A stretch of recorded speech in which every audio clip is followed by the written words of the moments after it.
Okay, so hi everyone, it's been a while. I wanted to share with you something that I've been talking with my client about, and that has been a very big chunk, a very necessary part of the manifesting and alignment work journey for all of us, which is around our ability and our capacity to master our emotional body.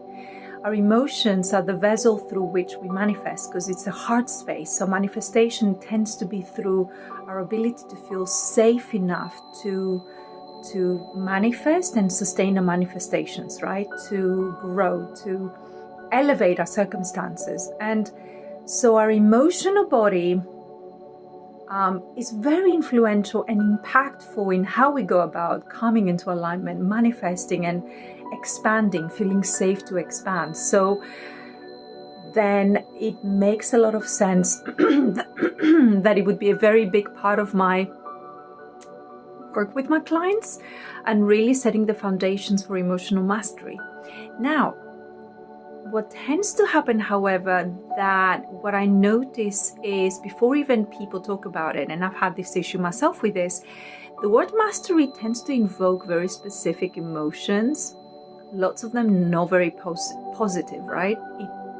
And I want to sort of, before I share with you my findings, I want to invite you to think about when you hear the word mastery, what does that invoke for you? Because for a lot of people, it invokes a sense of control, almost like a cutting sword. When you master, you kind of need to cut out the bits that don't work. And actually, that's completely the opposite of mastering. If we had to cut things out, that wouldn't be mastering. That would be just disciplining, kind of a cutting off process, okay? And there's something that feels like the opposite of ownership and the opposite of integration, the cutting off, right? However, with mastery, it tends to be, it's a much different process than that. So say, for instance, when you're working through with energy, as a manifest, as a person in alignment, we want to be working with kind of our energy and our vibrations, our an emotional body feeling a lot more safe, a lot more comfortable, and elevating in the vibrational scale, yeah? However, because being a human being means going through ups and downs and kind of really finding ourselves that our emotions will take a dip often. What emotional mastery is about is not so much kind of not having those experiences where your emotions become that breadth and depth of your experience, but what tends to happen with emotional mastery is that we just don't stay stuck there. We know how to come back, and I'm hearing my kind of a noise in my ear at the moment. My guide is through here right now. And what tends to happen is that we know how to bring it back. We know how to bring that energy back. We know how to shift the vibration. We get to choose that over and over again. And what happens over practice is that we don't get to stay stuck there, and we don't kind of like want to indulge in it either. So we become a lot more comfortable with knowing how to navigate the emotional scale that we find ourselves in, and keep on coming back. And so, again, I can't emphasize enough how manifesting in alignment is so much deeper and more foundational than doing any techniques and practices. Practices are important, but the vessel and the conditions and the particular sort of foundations we want to create and cultivate is that where the emotional body feels extremely safe, supported, loved, and secure, even if the conditions outside of ourselves don't feel always that. So we need to find a way to create that from within. That's what emotional mastery is about. It's not about cutting anything out. It's not just about discipline. Discipline is an aspect of it.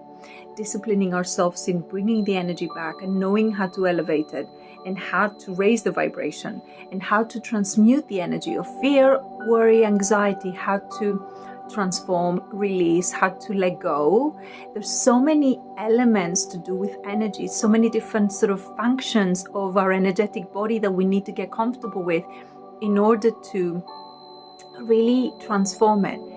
because it's these associations we often make unconsciously with certain things, what they mean, that can end up holding us back from doing the thing that will help us. For people, shadow work might have a negative association. When shadow work is essentially a process, the very journey of processing emotions, and particularly the unwanted, unseen, untapped, and aspects of our emotional body and our mental body that kind of really we don't want to look at. The places where there's the hurt, there's the trauma, where there's been the upset, where we feel the weakest, and the things we kind of can, the things that can lay suppressed beyond the surface.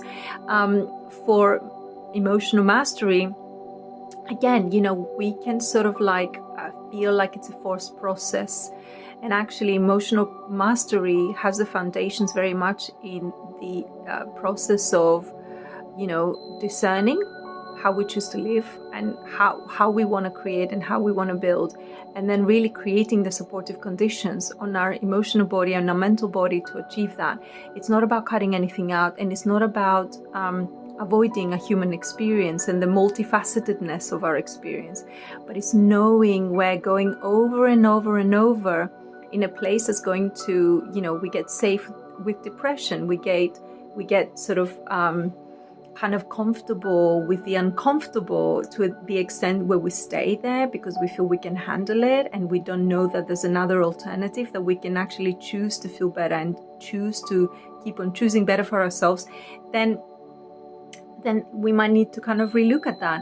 And I have when I trained as a coach, there was a very specific kind of process around this, and there's a very specific mindset and overall process that I now take my clients through. I find it really useful. It's called the Crazy 8, how to come out of Crazy 8, how to self-regulate, and how to learn to create that as a positive habit, to raise your vibration in a very grounded way that I really love to teach people.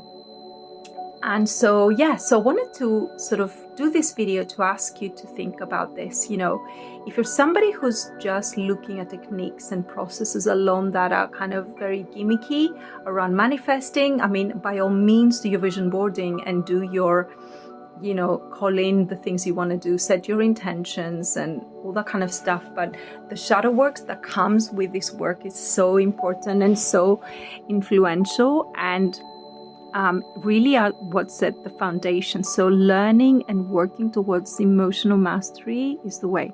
If you want help with that, I'm your girl.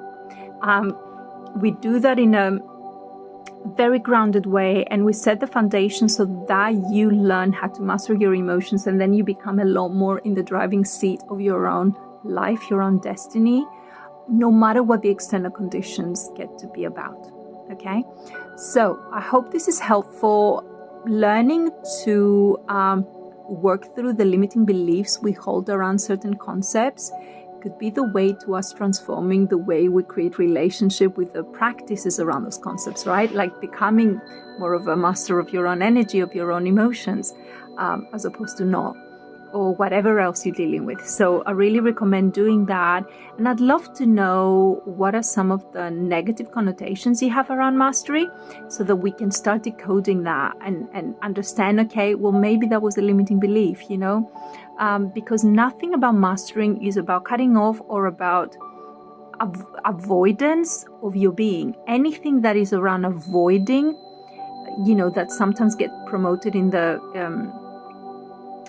manifesting and sort of alignment practices, I personally feel like they are not properly taught. It's never about avoiding.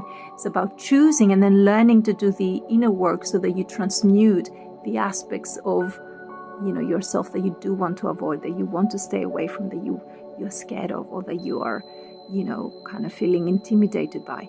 So I hope this is helpful. Let me know below, what are some of if you have a negative connotation or something that kind of triggers you when you hear the word mastery. Let me know what this is. And for some people, it's not even that they feel there's a trigger around it, but it might be that there is a connotation or a connection to some kind of Zen master, or some people who went to live in caves. And actually, you don't need to go and live in a cave to master aspects of your life and your energy and your emotions and the things you teach, all those kind of things, that you don't need to become that person, but you can still be a master. So I'd love to know, let me know, and I can't wait to see what some of these are for you. Lots of love.